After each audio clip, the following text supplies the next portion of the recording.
नमस्कार दोस्तों, कैसे हैं आप सब। आज मैं आपके लिए लेके आई हूँ वट सावित्री व्रत की कहानी।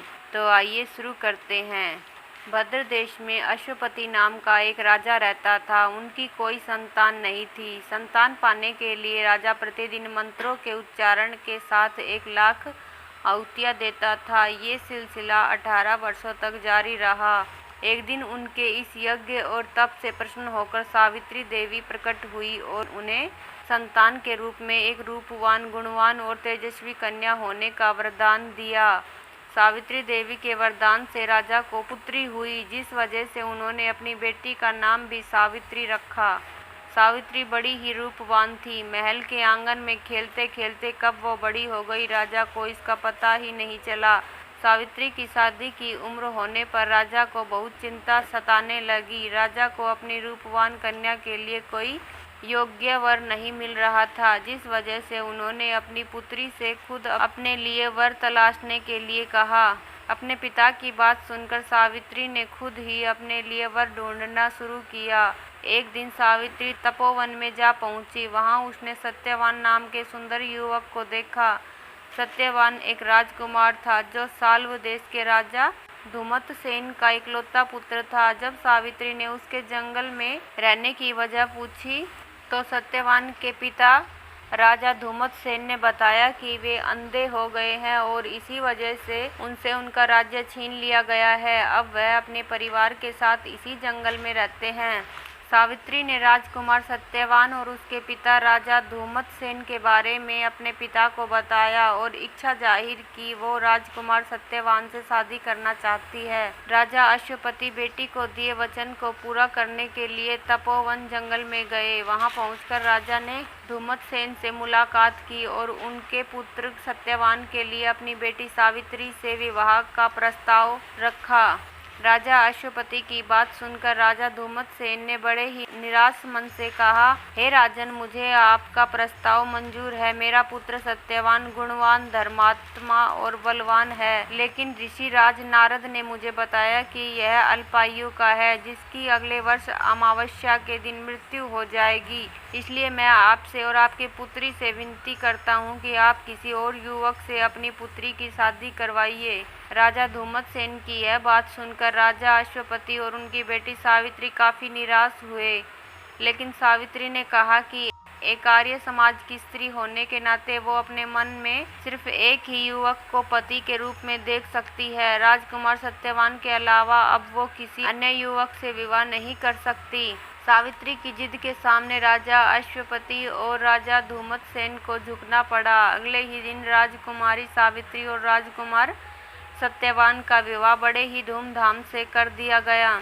सावित्री रूपवान तो थी, लेकिन वह सर्वगुण संपन्न भी थी। ससुराल पहुंचते ही वो तन मन से अपनी पति सत्यवान और सास ससुर की सेवा करने लगी। देखते ही देखते 1 वर्ष निकल गया और सत्यवान की मृत्यु का दिन करीब आ गया। जैसे जैसे दिन कट रहे थे, सावित्री का मन उदास रहने लगा। उन्होंने नारद से पूछा कि क्या वो अपने पति की उम्र को बढ़ा नहीं सकती।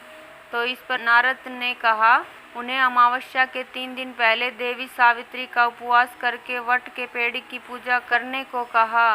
नारद के बताए अनुसार सावित्री ने सत्यवान की मृत्यु वाले दिन से यानी अमावस्या के 3 दिन पहले से ही देवी सावित्री के नाम का उपवास किया और वट के पेड़ की पूजा की, साथ ही अपने पितरों का पूजन भी किया। देखते ही देखते 3 दिन भी निकल गए और अमावस्या यानी सत्यवान की मृत्यु का दिन आ गया।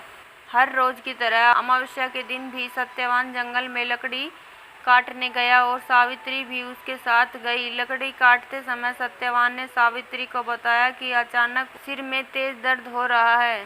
सत्यवान की यह बात सुनते ही सावित्री समझ गई यही उसके पति के जीवन के आखिरी पल हैं। वो जमीन पर एक वट के पेड़ के नीचे बैठ गई और सत्यवान का सिर अपनी गोद में रख कर सहलाने लगी। अगले ही कुछ क्षण में सावित्री के सामने यमराज खड़े थे और वे सत्यवान के प्राण को अपने साथ लेकर जाने लगे। सावित्री भी यमराज के पीछे पीछे जाने लगी। यमराज ने पहले तो सावित्री को बहुत मनाया, वो कुछ भी कर ले, परंतु ये तो पहले ही लिखा गया है, वो बस अपना कर्म कर रहे हैं।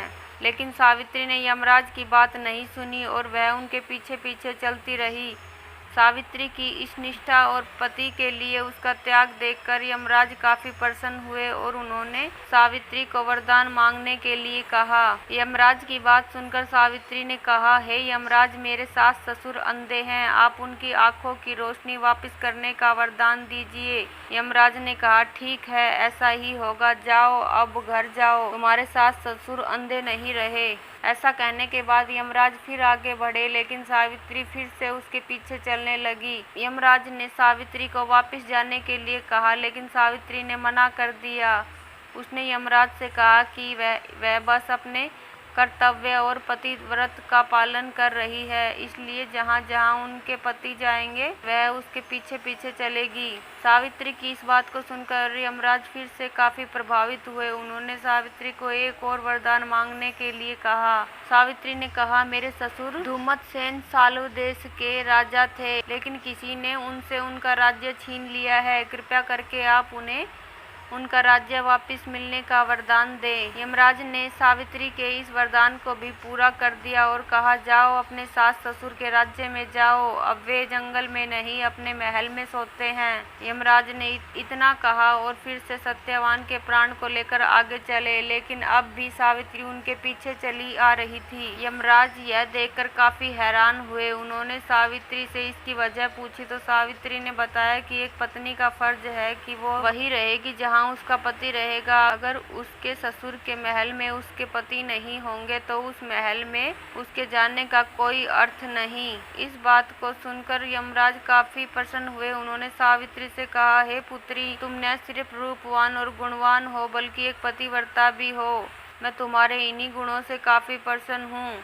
तुम मुझसे तीसरा वरदान भी मांग सकती हो। यमराज की इस बात को सुनते ही सावित्री ने कहा, हे यमराज, आप मुझे 100 संतानों की मां बनने का वरदान दें। सावित्री के इस वरदान को सुनते ही यमराज ने कहा, हे पुत्री, अब घर जाओ, मैं तुम्हारे इस तीसरे वरदान को भी पूरा करता हूँ। तुम 100 साहसी और पराक्रमी संतानों को जन्म दोगी। यमराज के इस वरदान को सुनकर सावित्री ने कहा, मैं एक हिंदू नारी हूँ और आर्य कुल की जन्मी हूँ, इसलिए मेरे जीवन में सिर्फ एक ही पति होंगे और वो सत्यवान है। इसलिए आपको अपने वरदान के अनुसार मेरे पति सत्यवान को फिर से जीवित करना होगा। सावित्री की इस बात को सुनकर यमराज और भी ज्यादा प्रभावित हुए और उन्होंने सत्यवान के प्राणों को वापस छोड़ने का वरदान दिया और सावित्री से कहा, हे पुत्री, तुम अब वापस उसी वट के पेड़ के नीचे जाओ जहाँ पर तुम्हारे पति का शरीर पड़ा था। मैंने सत्यवान के प्राण को छोड़ दिया और तुम दोनों को 100 संतानों के साथ ही अखंड सौभाग्यवती होने का वरदान भी दिया है।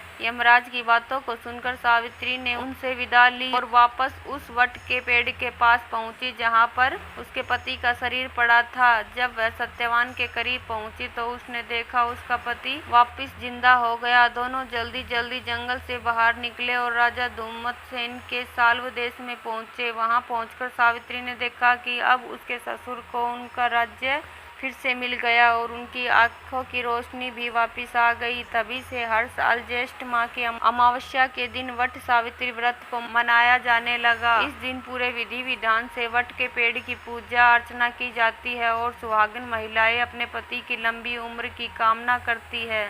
हे भगवान, जिस प्रकार आपने सावित्री का सुहाग बनाए रखा उसी प्रकार सभी औरतों का सुहाग बनाए रखना। जय हो वट सावित्री व्रत की। इसी प्रकार निष्ठा, श्रद्धा और लगन से वट सावित्री व्रत करने वाली सुहागिन महिलाएं अपने पति पर आने वाली बाधाओं को टाल सकती है।